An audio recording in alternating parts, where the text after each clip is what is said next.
இப்போ இந்த பொட்டு வைக்கிறது சொல்றாங்கய்யா. இப்போ கல்யாணம் பண்றாங்க, கல்யாணம் பண்ண தன்னோட கணவன் வந்து ஃபர்ஸ்ட் எடுத்து திருமாங்கலையை கட்டினவொடனே திருமாங்கலத்துக்கு ஒரு பொட்டும் தன்னோட மனைவிக்கு ஒரு பொட்டு வைக்கிறாரு. அப்ப ஆண் எதுக்கு பெண்ணுக்கு பொட்டு வைக்கணும்?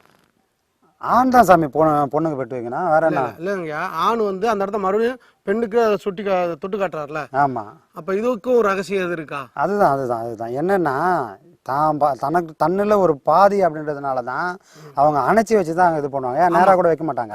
ஏன் அணைச்சி வைக்கிறாங்கன்னா, தனக்குள்ள ஒரு பாதி சிவனு சக்தி அன்னைக்கு என்ன பண்ணான் அதே தான் அன்னைக்கு அங்கே மங்களவாத்தியத்தில் அந்த கல்யாணத்துலையும் அதான் நடக்குது. தண்ணியில் ஒரு பாதி வேணா தான் அணைச்சி வச்சு தான் அந்த சேர்த்து வச்சு தான் பொட்டு வைப்பாங்க, நேரடியாக வைக்க மாட்டாங்க. அப்போது தனக்குள் ஒரு பாதியாக இருக்கிறது அடையாளப்படுத்தணும்னா என்ன பண்ணுது சக்தி. அதாவது உண்மையிலே சொல்லணும்னா சிவனுக்கு கொடுக்க வேண்டிய பொருள் எதுன்னா குங்குமம் தான், அம்பாளுக்கு கொடுக்க வேண்டியது தான் திருநீர். ஆனால் நம்ம இங்கே என்ன பண்ண விஷயம் மாற்றி மாற்றி கொடுக்குறோம். ஏன்னா அவன் வந்து அது பெரிய விஷயமா எடுக்கலை, இறைவனானவன். ஏன்னா தனக்குள்ளே சரிபாதி கொடுத்ததுனால அந்த மாதிரி பண்ணிட்டு இருக்கோம். ஏன்னா ஒரு நெருப்புன்னு ஒன்று இருந்தாலும் சாம்பல்னு ஒன்று வரும், சாம்பல்லேருந்து நெருப்பு வராது. அப்போ முதல்ல வந்த பொருள் எது? நெருப்பு. முதல்ல வந்தவன் இறைவன் சிவபெருமான். அவன் எப்படியே செக்க செவ்வேல்னு இருப்பான். அவன் வந்து மாணிக்கத்துள்ளே மரகத ஜோதியை தான் திருமூல சொல்கிறான். அவன் மாணிக்க மாதிரி மின்னுவான், புரியுதா? அந்த நெருப்பானது அந்த அளவுக்கு மின்னுமா. அப்போ நெருப்புன்னு ஒன்று வந்ததுக்கு அப்புறம் சக்தி ஆனது உருவானா. அப்போ சக்திக்கு தான் சாம்பல். புரியுதுங்களா? இதுதான் சாமி. அப்ப சிவபெருமான் இந்த கொண்ட மாலை தலையில வச்சுக்காருங்கய்யா, கங்கைன்னு சொல்லி. அது பெண்ணுன்னு சொல்லி வாயிலிருந்து தண்ணி வர மாதிரி வச்சுக்காங்க. அந்த நீரும் அந்த பெண்ணு எதுக்கு தலையில தூக்கி வச்சுக்காங்க? சரி. இந்த கங்கை எதுக்காக அப்படின்னா, இந்த உலகத்துல ஒரு கங்கை இருக்கு. நம்ம இந்தியாவில் இந்த புண்ணிய பூமியில கங்கை ஓடிட்டு இருக்கு. அதுல வந்து நம்ம 1000 பாவங்கள் செஞ்சிருந்தாலும் அந்த கங்கை நீர்ல போய் முழுகி நீராடணும்னா நாம இது நாள் வரைக்கும் செஞ்ச எல்லா பாவமும் அழியுன்றது ஒரு சாஸ்திரம். ஆனா உண்மையிலே அது அழியுமா அப்படின்னா, அங்க இருக்கிற கங்கையால அதை அழிக்க முடியாது. அப்ப எதால அழிக்க முடியும்னா, இந்த ஊனு உடம்புக்குள்ள ஒரு கங்கை ஓடிட்டு இருக்குது, புரியுதுங்களா? அந்த கங்கைக்கு பேர் என்ன? 3 விதமான நதி ஓடினது, அதுக்கு பேரு முக்கு உடல்னுவாங்க. கங்கை, யமுனை, சரஸ்வதி. புரியுதுங்களா? அப்ப இந்த அங்க அடையாளப்படுத்தி வச்சுக்கிறது எது அப்படின்னா, சந்திரகலையில நம்ம மூச்சானது எப்படி ஓடுது இப்ப அப்படின்னா, இடைக்கலைமாவும் பின்கலைமாவும் மாறி மாறி மாறி ஓடிதுன்னு இருக்கு. ஆனால் இந்த மூச்சை நம்ம தடம் மாற்றி மடை மாற்றி மேல்நிலைக்கு கொண்டு போனா அங்க சூரியகலை செயலில் வந்து சந்திரகலையில நம்ம மூச்சானது ஓடி நிற்கும். 16 கலையில ஓடி நிற்கும். சந்திரன் 16 கலையில ஓடி நின்னா அது பூரண சந்திரன் முழு வட்டத்துல நிற்கும்.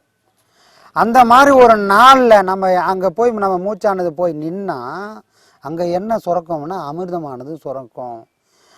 அந்த அமிர்தம் தான் கங்கை. அந்த அமிர்தமானதுல நாம நீராடினால் அங்கிருந்து விழக்கூடிய ஒரு சொட்டால இந்த உள்நாக்கில் இறங்கும் போது என்ன ஆகும்னா, இது நாள் வரைக்கும் செஞ்ச பாவங்கள் எல்லாம் தீரும். இந்த கங்கையில நம்ம உள்ளுக்குள்ள நீராட தெரிஞ்சிருக்கணும்.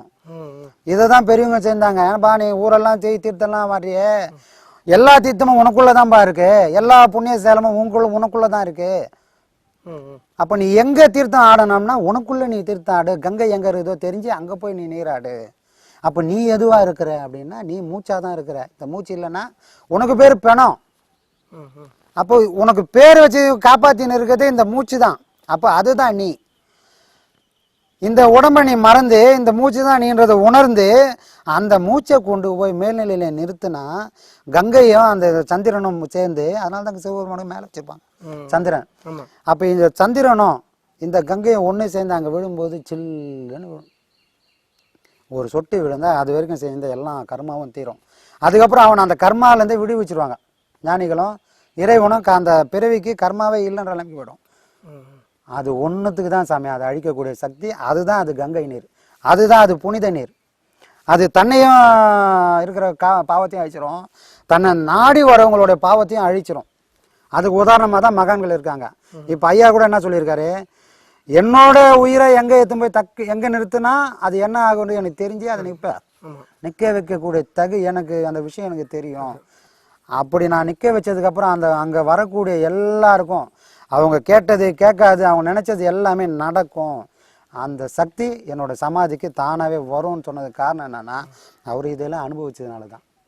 அப்போ நமக்கு வழி நடத்தி போயிருக்காங்க, பெரியவங்க சொல்லியிருக்காங்க. அப்போ நாமளும் அந்த வழியில் போய் நின்னா அந்த கங்கையில் குளித்தால் அது வரைக்கும் செஞ்ச எல்லா கர்மாவும் தீரும். இது வெளியில் இருக்கிற கங்கையால் தீர்க்கவே முடியாது. உள்ளுக்குள்ளே நீராடுங்க, உள்ளுக்குள்ளே நீராடுங்க.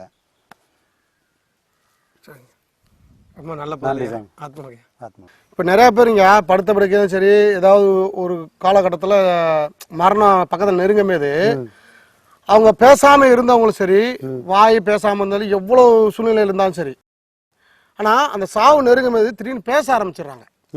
இது எதுக்கு அது உணர்த்துதுங்கய்யா? முடிய போகுதுன்றது உணர்த்து தான் சாமி. அது அவங்க பேசாமே இறந்துருக்கலாம்ல.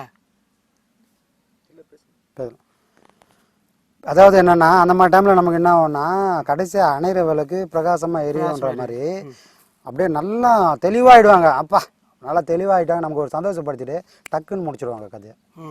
அப்போ அந்த நிலை வரும்போது அது வரைக்கும் இல்லாத அந்த சக்தி அவங்களுக்கு முடியும் போது வந்து நிற்கும். அப்போ நல்லா தெளிவாக பேசுவாங்க. எல்லாரும் இப்போ அதுவே கண்ணை முடிந்தவங்க எல்லாரும் வீச்சு அடையாளம் படுத்துவாங்க. நீ வந்துக்கிறியாப்பா, நீ வந்து நல்லா இருக்கிறியா, நல்லா எனக்கு ஒன்றும் இல்லைப்பா அப்படின்னு தைரியமாக எல்லாம் சொல்லிட்டு அப்படியே போயிடும். அதாங்கய்யா இப்போ கடைசியில் இந்த ஐயா, அதாவது இப்போ கடைசியில் சிவபெருமான் நம்மளை படைச்சிருக்காரு, கடைசியில் ஒரு வாய்ப்பு கொடுக்குறாரா நமக்கு, நீ எதை நினைக்க போறேன்னு சொல்லி வாய்ப்பு கொடுக்குறாரா? அதுதான் வாய்ப்பு கொடுக்குறாரு. ஆனால் அதை பண்ணுவாங்களான்னா பண்ண முடியும். ஏன்னா தான் வாழ்நாள் ஃபுல்லாக அதை பண்ணியிருந்தாங்கன்னா அந்த கடைசி நாளில் அதை அவங்க பயன்படுத்திப்பாங்க. தான் வாழ்நாள் ஃபுல்லாக தான் சிவபெருமானை பார்க்கறதும் இல்லை, படிக்கிறதும் இல்லை, எதுவுமே கேட்கறது இல்லையா.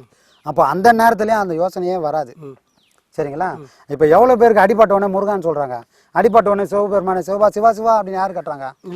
வாழ்நாள் ஃபுல்லாக சொல்லியிருந்தவன் தான் ஒரு கல் இடிச்சா கூட சிவசிவான்னுவாங்க, அப்பா முருகான்னுவாங்க. இல்லைன்னா மற்றவங்களாம் என்ன சொல்லுவாங்க, ஐயோ அம்மான் தான்னுவாங்க. புரியுதா? அப்போது வாழ்நாள் ஃபுல்லாக அந்த மந்திரத்தை அவங்க பேசி பேசி பேசி சிவபெருமான் நினைவிலே இருந்தவங்களால தான் அந்த கடைசி வாய்ப்பை கரெக்டாக பயன்படுத்திப்பாங்க. இல்லைன்னா அவங்க வேதனையிலே தான் சாகணும். இப்போ கடைசி வாய்ப்பில் அவன் என்னையா பண்ணணும்? எவன் படைச்சானோ அவனை பற்றி நினைவிலேயே இருக்கணும். ஆமாம், ஏன்னா சிவபெருமான் தான் படைச்சான்னு நினச்சிட்டேன்னா அந்த சிவபெருமான் ஞாபகத்திலே போயிடணும். புரியுதுங்களா? அந்த அந்த நோக்கம் வரணும்னா அவங்க வாழ்நாள் ஃபுல்லாக அதை பண்ணியிருக்கணும். அது ஒரு பயிற்சியாக பண்ணால் தான் அந்த நினைவே வரும்.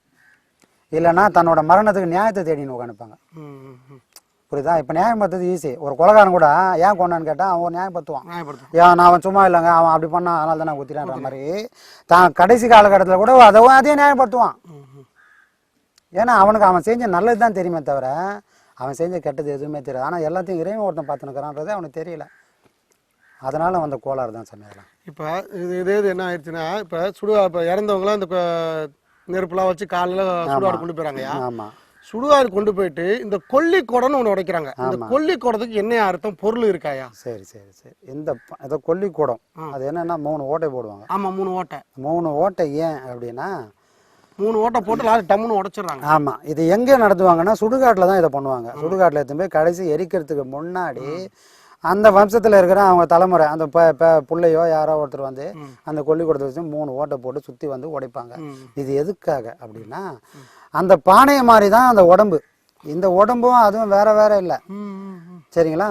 வேங்கடநாதனை வேதாந்த கூத்தனை அப்படின்னு தான் சிவபெருமானை சொல்லுவாங்க. வேங்கடநாதன், வேங்கடம் அப்படின்னா கடம்னா பானை, பானை. அதுனா வேங்கடம் அப்படின்னா வெந்த பானை. சரி சரி சரி. சரிங்களா? இருவர் மண் சேர்க்க ஒருவர் பண்ண 25 மாதமாய் வைத்த சூளை அருமையா இருப்பினும் அரை காசுக்கு ஆகாது என்று ஆடுப்பாம்பேன்னு சொல்றாரு. 2 பேர் சேர்ந்து மண்ணை வச்சு சூளை வச்சுக்கிறாங்களா, அம்மா வயசுல சூளை வச்சு இந்த கருவை உருவாக்குறாங்க பானை. அப்போ அங்க இருக்கிற பானையும் இங்க செத்து போன பானையும் ஒரே மண்ணு தான். அப்போ அதை தான் பண்றாங்க. அதை போட்டு உடைக்க முடியாதனால அதுக்கு அடையாளமா ஒரு பானையை வச்சு இவன் என்ன பண்ணியிருக்க முடியும்? ஒரு மனுஷன் ஒரு செயலை எப்படி செய்ய முடியும்? ஒன்றும் உடம்பால செயல் செய்ய முடியும், அடுத்து மனசால செய்ய முடியும், அடுத்து தன்னோட வாக்குனால செய்ய முடியும். இந்த பாவமாக இருந்தாலும் புண்ணியமாக இருந்தாலும் இந்த 3 விதத்தில் தான் ஒரு மனுஷனால செயல் புரிய முடியும். அப்போ இந்த 3 மூலியமாக தான் பாவமும் வரும், 3 மூலியமாக தான் புண்ணியமாக வரும். புரியுதுங்களா? அப்போது இவன் வாழ்நாள் ஃபுல்லாக எப்படி வேணா வாழ்ந்து பாவத்தெல்லாம் பண்ணியிருக்கலாம். எதை வச்சு? உடலையும் மனசையும் இந்த வார்த்தையும் வச்சு பாவத்தை பண்ணியிருந்தால் கூட இறைவா இவனை மன்னிச்சு நீ ஏற்றுக்க அப்படின்றதுக்கு அடையாளமாக தான் அங்கே 3 ஓட்டை போடுறாங்க. அந்த 3 ஓட்டைக்குள்ளே போட்டவொடனே தண்ணியெல்லாம் வெளியே போகிற மாதிரி இந்த இந்த வேண்டுதலை வைக்கும்போது நீங்கள் சுற்றிக்கலாம் வேண்டுதல் வைக்கணும். யாரும் வைக்க மாட்டேன். ஏன்னா அர்த்தம் தெரியாது. அந்த 3 ஓட்டை ஏன் போகிறான்னு தெரியாது. அப்போ ஒரு மனுஷன் பாவம் பண்ணக்கூடியது எது? உடம்பாலையும் பாவம் பண்ணுவான், மனசால பாவம் பண்ணுவான், அவன் வார்த்தைகளால் பாவம் பண்ணுவான். இந்த 3 குற்றத்தையும் நீக்கி இறைவா அவனை ஏற்றுக்க. இது வரைக்கும் செஞ்சிருந்த இந்த உடம்பை விட்டுட்டான், இப்போ வந்து சேர்ந்துக்கிறோம் புண்ணியமானவன், அவன் சுத்தமான பொருள், அதை நீ சேர்த்து அடுத்த பிறவியை சுத்த பிறவியாக கொடுப்பான்னு நம்ம வேண்டிக்கணும். அப்போ அந்த 3 ஓட்டுக்கு என்னையா பொருள்?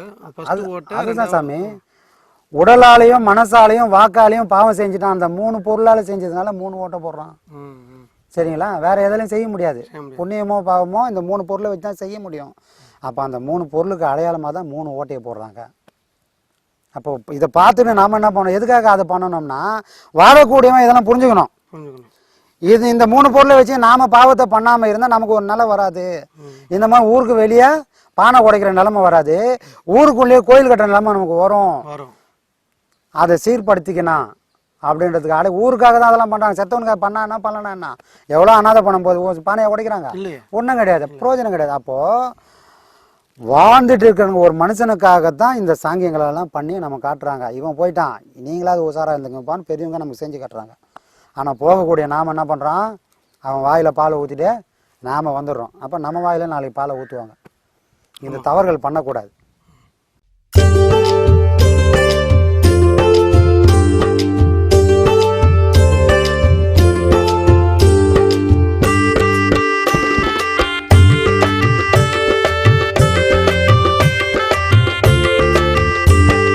சாமி நம்ம நித்யானந்த சாமி சரணம் பாடு, சங்கடங்கள் தீர நம்ம சாமியத்தான் நாடு. சாமி நம்ம நித்யானந்த சாமி சரணம் பாடு, சங்கடங்கள் தீர நம்ம சாமியத்தான் நாடு. சண்முகனின் சந்நிதியே அவர் வசிக்கும் வீடு, சண்முகனின் சந்நிதியே அவர் வசிக்கும் வீடு. புன்னகைத்து அரவணைப்பார் சாமி பதம் நாடு. சாமி நம்ம நித்யானந்த சாமி சரணம் பாடு, சங்கடங்கள் தீர நம்ம சாமியத்தான் நாடு.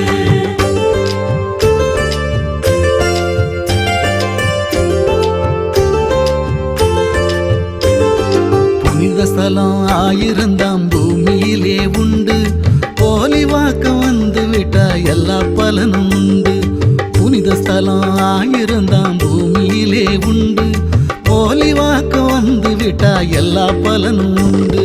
பிரம்மஸ்ரீயாம் நித்யானந்தர் திருமுகத்தை கண்டு, பிரம்மஸ்ரீயாம் நித்யானந்தர் திருமுகத்தை கண்டு, தரிசித்து ஆசி பெற நடப்பதெல்லாம் நன்று. சாமி நம்ம நித்யானந்த சாமி சரணம் பாடு, சங்கடங்கள் தீர நம்ம சாமியத்தான் நாடு.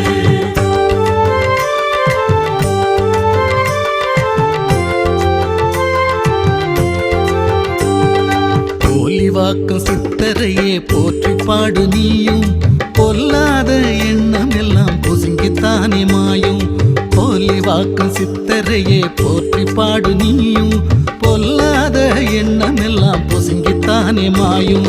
உனக்கும் எனக்கும் எப்பவுமே உள்ளத்திலே காயம், உனக்கும் எனக்கும் எப்பவுமே உள்ளத்திலே காயம். சாமியாலே மனதில் உள்ள காயம் எல்லாம் மாறும்.